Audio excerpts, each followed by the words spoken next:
सबसे अधिक दूषी अगर कोई है तो वह आज का इंसान है। कर्मों के फल से कोई नहीं बच सका है। मनुष्य कैसे अपने लिए किए गए फल भोगता है, आइए इस कहानी के माध्यम से जानते हैं। एक पेड़ पर अपने बच्चों के साथ एक गिद्ध पक्षी रहता था। गिद्ध अपने बच्चों से बहुत प्रेम करता था। एक दिन गिद्ध के बच्चे गिद्ध के पास घूमते हुए कहीं जा रहे थे। तभी उन्होंने देखा कि एक स्थान पर स्त्री पुरुष बैठे हैं जिनकी हालत बहुत ही दयनीय है। दरअसल वे दोनों कोढ़ी हो चुके थे। उनके शरीर में जगह जगह जख्म बने हुए थे। जगह जगह से शरीर से रक्त रिस रहा था। भयंकर पीड़ा वेदना से वे दोनों कहर रहे थे। उनके पास कोई व्यक्ति आता जाता नहीं था। वे एक किनारे बैठे हुए थे, ना जाने किस कर्म का पाप भोग रहे थे। मित्रों, उन दोनों के ऊपर गिद्ध के बच्चों की दृष्टि पड़ गई। गिद्ध के बच्चों ने जब उन दोनों के शरीर का रिश्ता हुआ रस और मांस देखा तो वे अपने पिता गिद्ध से कहते हैं, पिताजी, हमें आज सिर्फ जानवरों का ही मांस खाया है, हमने कभी इंसान का मांस नहीं खाया। हमारी इच्छा है कि हम इंसान का मांस खाएं। सामने घायल अवस्था में दो स्त्री पुरुष नजर आ रहे हैं। आप हमें इन्हीं का मांस खाने की आज्ञा दे। अपने बच्चों की बात सुनकर गिद्ध कहता है, बच्चों, ईश्वर ने हमें जो भोजन बनाया है वही ठीक है। मन नहीं चलना चाहिए। ज्यादा मन चलाना खुद के लिए ही तकलीफदेह होता है। आजकल इंसान मांस बहुत दूषित हो चुका है। वह किसी के खाने योग्य नहीं रह गया। इंसान इतना नीचे गिर गया है कि उसके कर्म देखकर बड़ी लज्जा आती है। धर्म कर्म की बात समझ रखने वाला वह इंसान इतना नीचे गिर जाएगा, हमने कभी नहीं सोचा था। गिद्ध बोला, हे बच्चों, आजकल भूखे रह लेना, पर इंसान के मांस को खाने का कभी मत सोचना। गिद्ध के बच्चे ने पूछा, पिताजी, ऐसी क्या बात है जो इंसान का मांस हम नहीं खा सकते? तब गिद्ध कहता है, बच्चों, मैं तुम्हें एक कहानी सुनाता हूँ। यह कहानी इन्हीं दोनों स्त्री पुरुष की है जिनका मांस खाने के लिए तुम ललाहित हो रहे हो। यदि तुम इनके कर्म जान लोगे तो इंसान का कभी मांस खाने की जिद नहीं करोगे। तब गिद्ध के बच्चे कहते हैं, हाँ पिताजी, आप हमें वही कहानी जरूर सुनाओ। आखिर हम भी तो जाने इंसान का मांस क्यों नहीं खा सकते। आपकी कहानी हम मन लगा कर सुनेंगे। कृपा पिताजी, हमें जरूर सुनाइए। तब गिद्ध वही एक पेड़ पर बैठ जाता है, अपने बच्चों को कहानी सुनाने लगता है। वह कहता है कि बच्चों, यह कहानी इन्हीं दोनों स्त्री पुरुष की है जो नीचे कोढ़ी के रूप में बैठे हैं। इससे पहले यह दोनों राज्य के राजा रानी हुआ करते थे। इस पुरुष की इससे पहले एक पत्नी थी जो ईश्वर को प्यारी हो गई और राजा रानी के बीच अटूट प्रेम था। राजा रानी पहले वाली रानी से बहुत प्रेम करता था। राजा के राज में चारों तरफ खुशहाली थी। प्रजा भी अपने राजा का बहुत सम्मान करती थी। राजा भी अपनी प्रजा की भलाई के लिए काम करता था। किसी तरह की प्रजा में कोई दुख नहीं था। इसी प्रकार राज्यकार करते हुए राजा का समय बड़े आनंद से बीत रहा था। मित्रों, कुछ समय बाद रानी ने एक कन्या को जन्म दिया, लेकिन दुर्भाग्य से बेटी को जन्म देकर महारानी स्वर्ग सिधार गई। राजा को इस बात से बहुत सदमा लगा। राजा के मन में यह बात बैठ गई कि मेरी जो बेटी हुई है, बेटी के कारण मेरी प्राण प्यारी रानी की मौत हो गई। राजा ने रानी को बहुत चाहता था। रानी का गम राजा से बर्दाश्त नहीं हुआ। इसी गम के चलते राजा की हालत बिल्कुल पागलों जैसी हो गई। उसने यह बात अपने दिल और दिमाग में बैठा ली कि मेरी बेटी के कारण ही मेरी पत्नी की मृत्यु हो गई है। अब मैं अपनी बेटी से वो बिल्कुल प्यार नहीं करता, ना ही उसकी तरफ देखता था। मन ही मन उसे नफरत करने लगा। वह हमेशा कहता था कि मेरे घर में यह बेटी नहीं है, कुलच्छनी है, इसी कारण से मेरी रानी की मौत हुई है। राजा ने सबके सब समझाया कि देखो, जो होना था वह हो गया, अब क्यों बेटी से नफरत करते हो। परंतु राजा की समझ में कुछ नहीं आ रहा था। मित्रों, आपको बता दें कि रानी बड़ी धार्मिक प्रवृत्ति की थी। वह भगवान की बहुत पूजा पाठ करती थी। उधर राजा ने अपनी बेटी को रानी की मौत का जिम्मेदार मान लिया और यह अपनी बेटी से मन ही मन बहुत नफरत करता था। धीरे धीरे राजा सदमे में गया।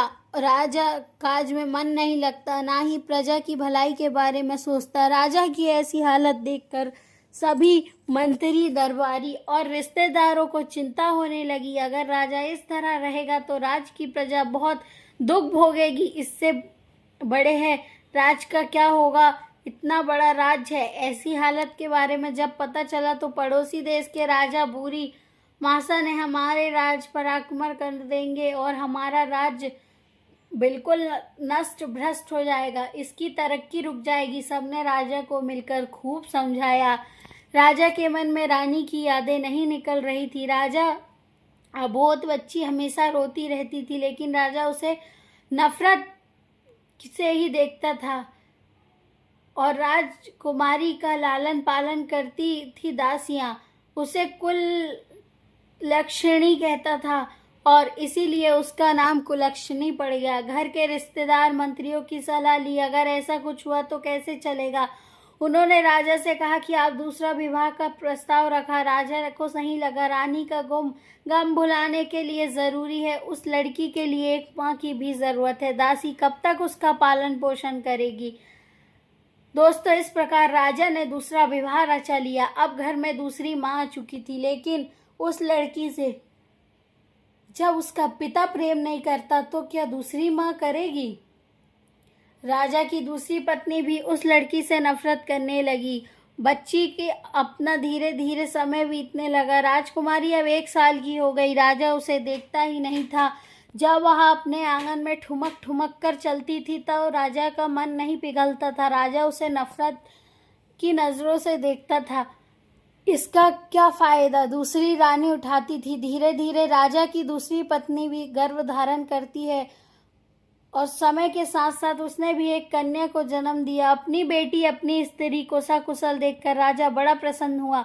उसकी प्रसन्नता की वजह थी कि उसकी रानी बिल्कुल ठीक है, इसलिए वह अपनी कन्या को अच्छे लक्षणों वाली समझकर प्रजा को मिठाई बंटवा कर अच्छे से दूसरी कन्या राजकुमारी का नामकरण करवाया। उसका नाम सौभाग्यवती रखा। इस तरह मित्रों, सौभाग्यवती और कुलक्षणी दोनों ही साथ साथ पलने लगी। धीरे धीरे समय बीतता रहा। रानी सौभाग्यवती को बहुत प्रेम करते था, लेकिन कुलक्षणी मानते थे और उसे फूटी आंख भी नहीं देखते थे।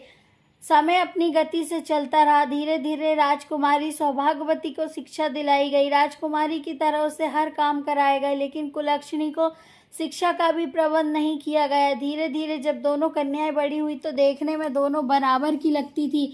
दोनों में ज्यादा अंतर नहीं था। दोनों का पालन पोषण राजा रानी की तरफ से बहुत अंतर था। सौभाग्यवती जो बड़े कपड़े होते थे, जो जूठे कपड़े होते थे, वही उतारकर कुलक्षणी को पहनाए जाते थे, क्योंकि मित्र, जब पिता ही प्रेम नहीं करता तो दूसरा कौन देखने वाला है। बेचारी की माँ की तो थी नहीं। धीरे धीरे दोनों लड़की सियानी हो रही थी। एक दिन रानी कहने लगी, महाराज, लड़कियां बड़ी हो रही है, इनका विवाह हमें करना चाहिए। दोस्तों, कुलक्षणी बड़ी थी, बड़ी धार्मिक प्रवृत्ति की थी, अपनी माँ की तरह। उसकी माँ भी बहुत ही धार्मिक थी, जो उसे जन्म देकर मर गई थी। वही बहुत धार्मिक थी, हमेशा भगवान की पूजा पाठ करती थी। जब सौभाग्यवती बड़े घमंड में रहती थी, वह घमंड था कि वह राजकुमारी है, उसके पास माँ पिता दोनों का प्यार है, लेकिन बेचारी कुललक्ष्मी को माता पिता का प्रेम नहीं मिलता था। वह कुलक्षणी कुछ ज़्यादा ही समझदार थी। उसकी सौतेली माँ का कुछ भी कहती थी, चाहे बहन भी कहती रहती, वह चुपचाप सुनती। राजा रानी दोनों छोड़कर महल के बाकी सभी लोग कुलक्षणी से हमदर्दी रखते थे, लेकिन सौभाग्यवती और उसकी माँ हमेशा उसे डांटती रहती थी। राजा अपनी बेटी सौभाग्यवती को देखकर फूला नहीं समाता था। उसे कुलक्षणी मानता था और इसे देखकर वह रास्ता ही बदल लेता था। बेचारी कुलक्षणी अपने पिता के प्यार को पाने के लिए तरसती रहती थी, लेकिन राजा कभी उसे अपनी आंख से सामने नहीं आने देता था। राजा ने सख्त हिदायत दे रखी थी कि जब वह महल में आए तो उसकी बेटी कुलक्षणी उसके सामने ना आए। इस बात का पूरा ध्यान रखा जाए। जब बेटियां शादी के लायक हो गई तो शादी करनी ही पड़ेगी, भले ही राजा उसे कितनी ही नफरत क्यों ना करे, बेटी की शादी तो करनी ही है। रानी ने कहा, राजा दोनों बेटी बड़ी हो गई है, इनके लिए कोई अच्छा सा वर की तलाश कर। राजा ने कहने लगा कि हाँ रानी, विवाह तो करना ही पड़ेगा, जितनी जल्दी हो जाए उतना अच्छा है। इस कुलक्षणी का साया हमारे महल से हट जाएगा। राजा की इन बात को सुनकर लगा कि वह मूर्ख राजा अपनी बेटी से न जाने कितनी नफरत करता था। रानी तो फिर भी सौतेली थी, पर राजा तो उसके पिता थे। घर में सारे काम उस कुलक्षणी से कराती थी। रानी हमेशा यही चाहती थी कि उसकी सौतेली बेटी हमेशा दुखी रहे, इसलिए उसने राजा से कहा, महाराज क्यों ना पहले इस कुलक्षणी का विवाह कर दे, इसे घर से हटा दिया जाए, अपनी बेटी का विवाह बाद में कर लेंगे। राजा ने कहा, कोई बात नहीं, हम इसका विवाह पहले कर देते हैं, जैसे यह है ऐसा ही लड़का देखकर। रानी कहने लगी, राजा साहब इसके लिए तो कोई भी अंधा भीखमंगा लड़का भी ठीक रहेगा, महलों के लायक नहीं है, जहाँ भी जाएगी माँ बेड़ा गर्क कर देगी, अपनी माँ को खा गई, वहाँ भी न जाने क्या क्या कर देगी, इसके कारण हमें न जाने क्या क्या सुनने को मिला है। इस पर राजा ने कहा, रानी साहिबा आप बिल्कुल ठीक हो।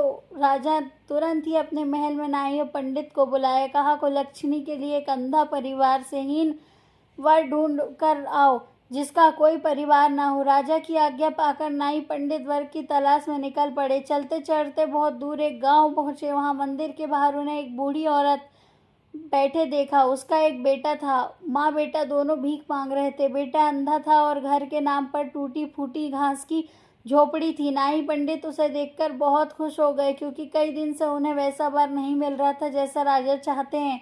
नाई पंडित भिखारिन के पास गए और उसे कहा, माई हम तेरे बेटे के लिए एक बहुत अच्छा रिश्ता लेकर आए हैं। सुनकर भिखारन पहले तो हंसी, फिर कहने लगी, क्यों भैया, मुझ भिखारन का क्यों मजाक उड़ा रहे हो, भला मेरे अंधे बेटे से कौन विवाह करेगा।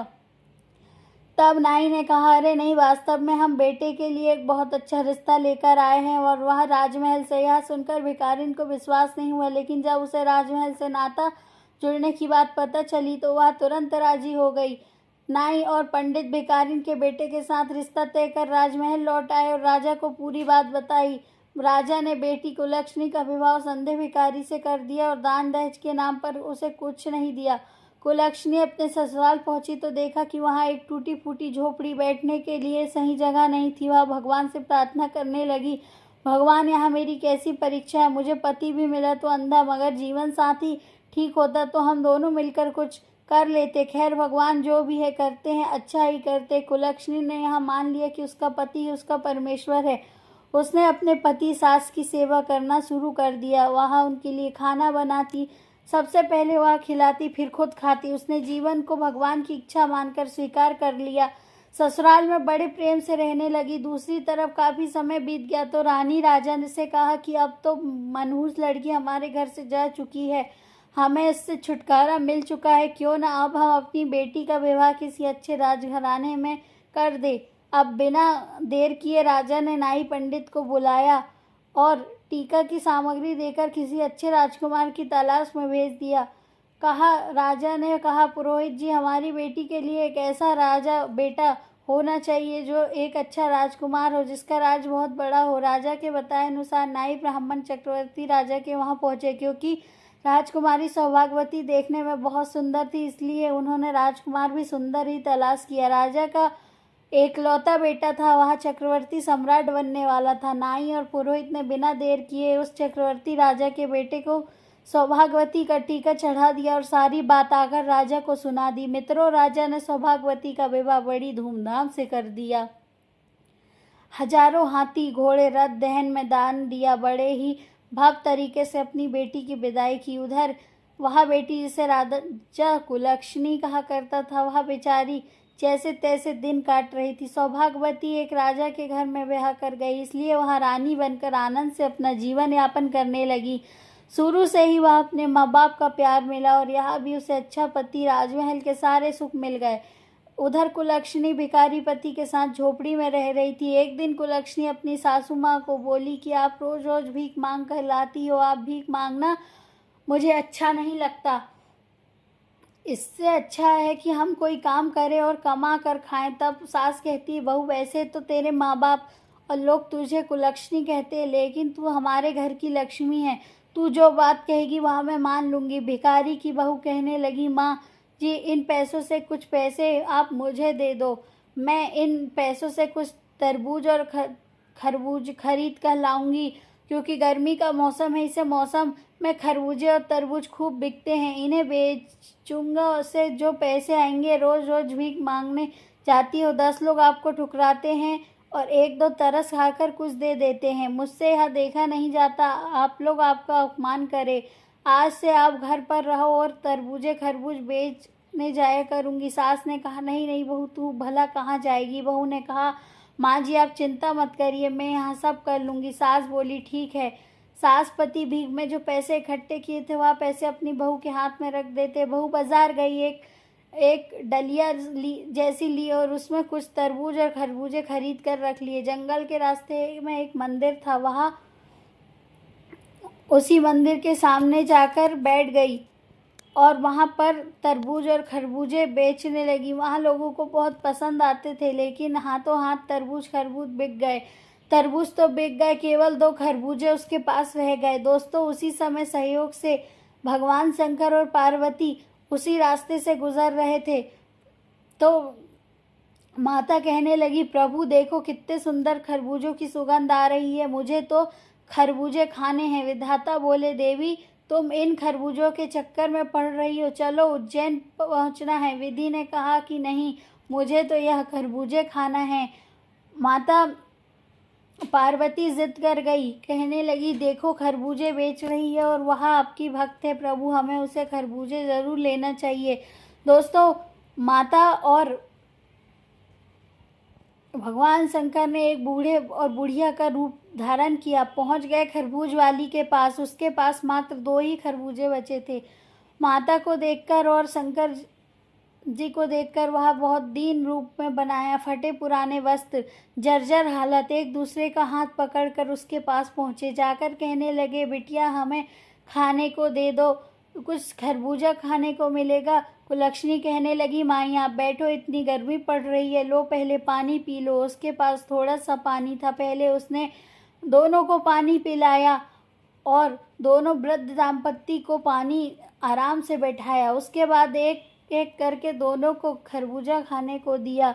दोनों ने खरबूजे खा लिए। उसके बाद माता कहने लगी, बिटिया हमारे पास तो तुम्हें देने के लिए पैसे नहीं हैं, हम कहाँ से पैसे देंगे, हम तो भूखे थे इसलिए खरबूजे तो हमने खा लिए। कहने लगी, कोई बात नहीं माँ, आज मैं खरबूजे बेचने आई थी और ईश्वर से की कृपा से मेरे सारे खरबूजे बिक गए, मेरे पास से भी 2 खरबूजे शेष बचे थे, अगर आप उन्हें खा लिया है तो मेरे लिए यह पुण्य का काम है। आप बूढ़ी माँ हो, मेरी कोई माँ नहीं है, आपने मुझसे इतने प्यार से बेटी कहा है। बेटी शब्द सुनने के लिए वे कान तरस गए थे। तभी पिता ने भी बेटी का प्यार नहीं दिया। माता बोली, बूढ़ी माँ कहती है, बिटिया काफ़ी दूर से चलकर आई हूँ, राह चलने के कारण मेरी सांस फूल रही है, मेरे पैर में बड़ा दर्द है। कुलक्षणी ने कहा, आओ मैया मैं तुम्हारे पैर दबा देती हूँ। इतना कहकर वह माता के चरण दबाने लगी। ठंडी हवा चल रही थी, माता को नींद लग जाती है।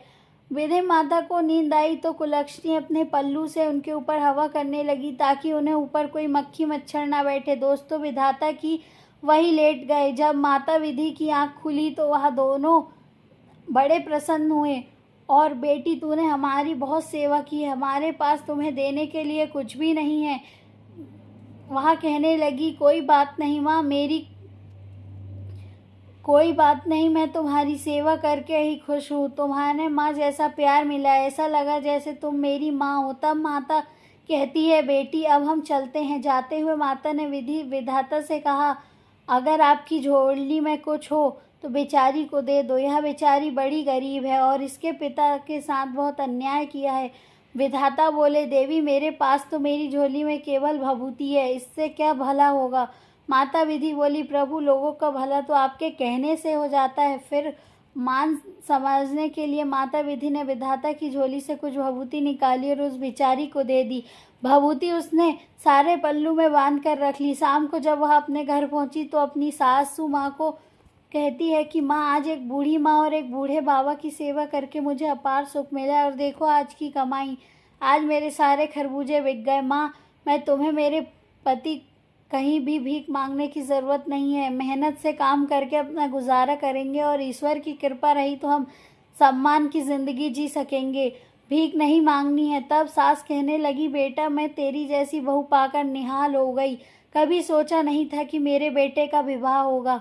मुझे नहीं पता कि मेरे बेटे के नसीब में इतनी संस्कारी लक्ष्मी जैसी बहू कैसी लिखी होगी। भगवान की बहुत आभारी हूँ कि भगवान ने मेरे बेटे की किस्मत में तुम्हें लिखा है। वह कहने लगी, माँ, आज बूढ़े बाबा और बूढ़ी अम्मा आई थी, उन्होंने मुझे यह भभूति दी, इसका क्या करूँ। तब उसकी सास बोली, बहू थोड़ा रुक, अभी मेरा बेटा आता होगा, जैसे वह कहेगा तुम वैसा ही करना। दोस्तों, शाम को जब उसका पति आया तो वह कहने लगी, स्वामी, मुझे यह भभूति एक बूढ़े बाबा और एक बूढ़ी माँ ने दी, इसका क्या करूँ। तब पति कहने लगा, एक काम करो, घर के चारों कोनों में इसे छिड़क दो और बची वाली को संदूक में रख दो, थोड़ा बहुत भभूति हमारे जो तुलसी का गमला है उसमें रख दो। कहने लगी, ठीक है, ऐसा ही करूँगी। उसने उस भभूति को पूरे घर में बिखेरा, थोड़ी भभूति संदूक में रख दी और रात को खाना बनाया। खाना खाकर अपनी सासू माँ को खिलाया, पति को खिलाया, खुद खाई और घर की सफाई करके सो गई। सुबह उठकर देखती है कि झोपड़ी की जगह तो सुंदर महल बन गया है, चारों कोनों में हीरे मोती चमक रहे हैं, धन के आवार लगे हुए हैं और अनगिनत धन से घर भर गया हुआ है। यहाँ देखकर उसे बड़ा चंबा हुआ। वह दौड़ी दौड़ी अपनी सास के पास जाती, कहती, माँ उठिए, देखो ना क्या चमत्कार हो गया। सासू माँ की आंख खुली, उसने देखा कि उसका घर तो पहचान में नहीं आ रहा। वह कहने लगी, अरे बहू, हम क्या तेरे मायके आ गए, आज तक तो तेरे पिता ने कभी मुड़कर भी नहीं देखा, लेकिन आज तो सोई थी, तेरे पिता का हृदय कैसे पसीज गया।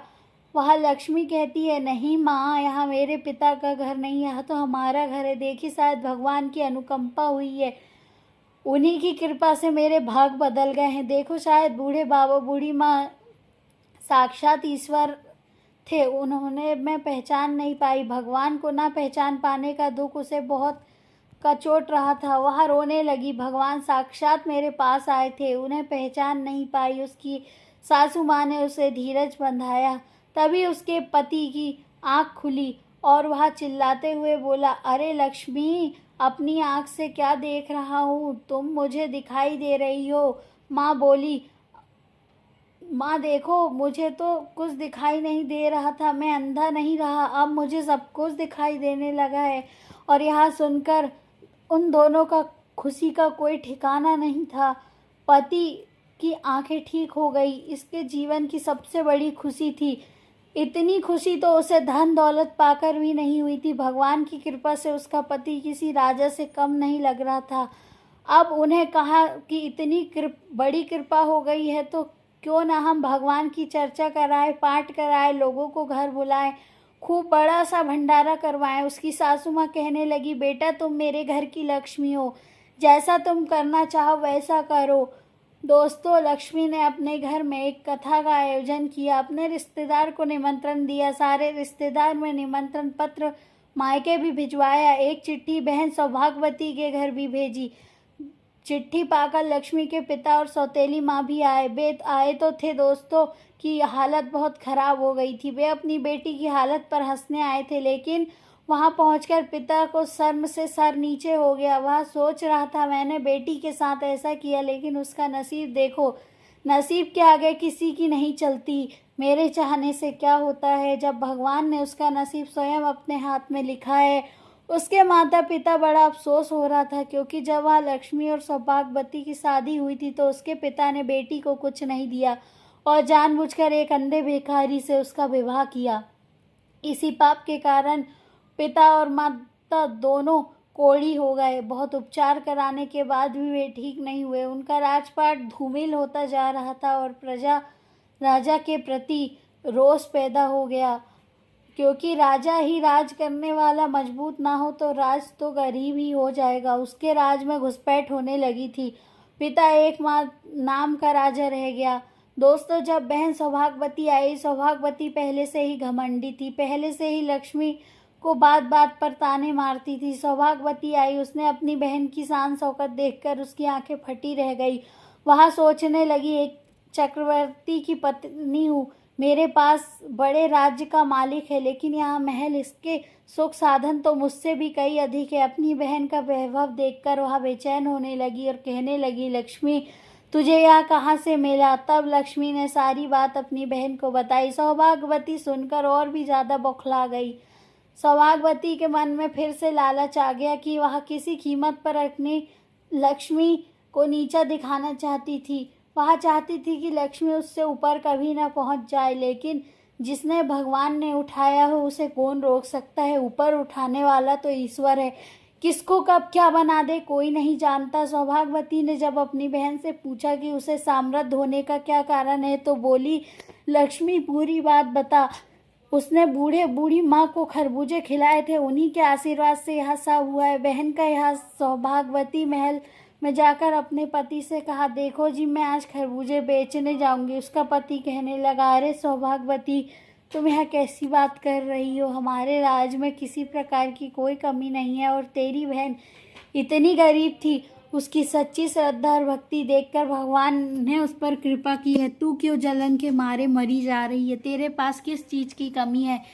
लेकिन सौभाग्यवती नहीं मानी। वह कहने लगी, मुझे खरबूजे बेचने जाना है। पति कहने लगा, ठीक है, अगर मेरी बात नहीं माननी है तो चली जाओ। दोस्तों, एक डलिया खरबूजे भर के लिए और मंदिर के पास जाकर बैठकर बेचने लगी। संयोग से उस दिन भी माता पार्वती और शंकर जी ऊपर से आ रहे थे, तो खरबूजे बड़े ताजे ताजे थे। माता विधि बोली, प्रभु देखो, मुझे खरबूजे खाना है। गर्मी का मौसम है और यहाँ बड़े सुंदर सुंदर खरबूजे दिखाई दे रहे हैं। विधाता ने बहुत समझाया, लेकिन विधि माता पार्वती नहीं मानी। उन्हें सौभाग्यवती के खरबूजे पसंद आ रहे थे। उन्होंने फिर से बूढ़े का वेश रखा और एकदम से उसके पास पहुंच गए। सौभाग्यवती का एक भी खरबूजा नहीं बिका। माता विधि कहने लगी, बिटिया, बहुत तेज भूख लगी है, गर्मी के मारे जान निकली जा रही है, बहुत प्यास सी लगी है, थोड़ा सा पानी पिला दे, हमें खरबूजा खाने को दे दे। सौभाग्यवती कहने लगी, अरे हटो यहाँ से, वैसे भी सुबह से बोनी तक नहीं हुई है, यहाँ से भिखारी चले आए मांगने के लिए। विधि और विधाता एक दूसरे की तरफ देखकर मन में मुस्कुरा उठे और वहीं बैठ गए। सौभाग्यवती डंडा उठाकर कहने लगी, हटो यहाँ से, तुम लोग कितने गंदे हो, कितनी गंदी महक आ रही है। यहाँ खरबूजे बेचने आई हूँ, तुम्हें देखकर मुझसे कोई खरबूजा नहीं खरीदने आएगा। अभी तक मेरा एक भी खरबूजा नहीं बिका, और जब भगवान आएंगे तो उन्हें कैसे खरबूजा खिलाऊंगी। तुम लोग पीछे हटो। दोस्तों, सौभाग्यवती उन्हें एक भी खरबूजा नहीं दिया। सुबह से शाम हो गई, लेकिन विधि और विधाता वहां नहीं आए और उठकर चलने लगी। वहां कहने लगी, अब मैं जा रही हूँ, भगवान साक्षात नहीं आए। उनसे उस बूढ़ी माँ, आप ही मुझे थोड़ी सी भभूति दे दो। माता विधि विधाता से कहने लगी, प्रभु, इसे थोड़ी सी भभूति दे दीजिए। विधाता ने अपनी झोली में हाथ डाला और सौभाग्यवती को थोड़ी सी भभूति निकाल कर दे दी। सौभाग्यवती खुशी खुशी अपने घर आई, अपने पति से बोली, भभूति ले आई हूँ, अब इसका क्या करना है? इतना कहकर सारी भभूति अपने घर में छिड़क दी और थोड़ी सी तुलसी के गमले में डाल दी। शाम को खाना खाकर सो गई। पहले तो सारी रात नींद नहीं आई। सुबह वह सोकर उठी तो उसने सोचा कि घर में बहुत सारे हीरे मोती का अंबार लगा मिलेगा। वह बड़ी खुश हो रही थी, लेकिन जैसे ही उठी तो देखती क्या है कि उसके महल की जगह एक झोपड़ी बन गई और जगह जगह पर कीड़े मकोड़े भिन भिना रहे हैं। अब तो सौभाग्यवती का मुंह पकड़कर रोने लगी और कहने लगी, हे भगवान। वह गाली गलौज करने लगी, अपनी बहन को गाली देने लगी कि इसने क्या करवा दिया। उसका पति उसे समझाने लगा, देखो सौभाग्यवती, तुमने लालच में आकर सब किया, इसलिए तुम्हारे साथ ऐसा हुआ। तुम्हारी बहन बहुत अच्छी है, भगवान की भक्ति देखकर उस पर कृपा की, लेकिन तुम लालची हो। तुमने लालच में अपने पास जो था उसे भी गवा दिया। अपने पास जो होता है उसमें संतुष्ट होना चाहिए। पति ने खूब समझाया, लेकिन सौभाग्यवती अपनी बहन को कोसने लगी। लगता है मेरी बहन की छाया मुझ पर और मेरे घर पर पड़ गई। ऐसा हुआ। उसके पति उसे बहुत डांटा और कहा, तुम अभी भी नहीं सुधर जाओ। यह खबर उसके मायके पहुंची तो राजा रानी कोढ़ी हो गए थे, उसे देखने के लिए आए। माता पिता की हालत देखकर सौभाग्यवती कहने लगी, अरे दूर हटो, तुम मेरे घर के अंदर मत आना। ऐसे माँ बाप की मुझे ज़रूरत नहीं है। इतने गंदे हो, कुष्ठ रोग से पीड़ित हो, ऐसे माँ बाप को नहीं रख सकती, ना ही उनकी सेवा कर पाऊंगी। दूर रहो। दोस्तों, माता पिता अपनी बेटी के दुख में दुखी होने के लिए आए थे, लेकिन बेटी ने डांट फटका कर भगा दिया। जब यह बात लक्ष्मी को पता चलती है तो माता पिता दर दर के भिखारी हो गए हैं और उसकी बहन का राजपाट नष्ट हो गया है। तो लक्ष्मी अपने पति के साथ उसे देखने के लिए उसके घर आई। उसने अपना आधा धन देकर अपनी बहन का राजपाट फिर से बसाया और अपने माता पिता को वहां से अपने साथ ले गई। परंतु वे दोनों कोढ़ी हो चुके थे। पाप इतने प्रबल थे कि भगवान की प्रार्थना पर भी वे दोनों ठीक नहीं हो सकते थे। उन्होंने कहा, बेटी, अब हमें अपने किए की सजा भोगनी है, तुम हमें माफ कर दो। अपनी बेटी के चरण छूने के बाद क्षमा मांगकर वे दोनों उसके घर से चले जाते हैं। दोस्तों, किसी एकांत स्थान पर बैठ के भगवान की प्रार्थना करते हैं और अपने कुकर्म की क्षमा मांगते हैं। उनके शरीर में रक्त और मांस गल कर नीचे गिर रहा था। भगवान उन्हें अपने पापों की सजा दी। अपने पाप का फल भोगे बिना उनका किसी भी औषधि से इलाज संभव नहीं था, इसलिए एकांत स्थान पर जाकर छोड़ दिया गया। उन्हें अपनी गलती का पूरा एहसास हो गया था कि वे कुलक्षणी समझ रहे थे, वो तो साक्षात लक्ष्मी थी। अपनी गलती के लिए ईश्वर से क्षमा याचना कर रहे थे। उनका पाप बहुत बड़ा था, इसलिए उन्हें कोई आराम नहीं मिला। वे अपने कर्मों का फल उसी जिंदगी में बैठे बैठे भोग रहे थे। गिद्ध बोला, बच्चों, यह दोनों स्त्री पुरुष वही है। अब बताओ कि क्या तुम अब भी इनका मांस खाना चाहोगे? दोनों की कहानी सुनकर गिद्ध के बच्चे कहने लगे, पिताजी, हमें माफ कर दो। हमने ऐसे पापियों को खाने की बात कही। हमें आज पता चला कि इंसान का मांस किसी के खाने योग्य नहीं रह गया है। सबसे अधिक दूषित है अगर कोई है तो वह इंसान है। अगर गिद्ध अपने बच्चों के साथ वहां से चला जाता है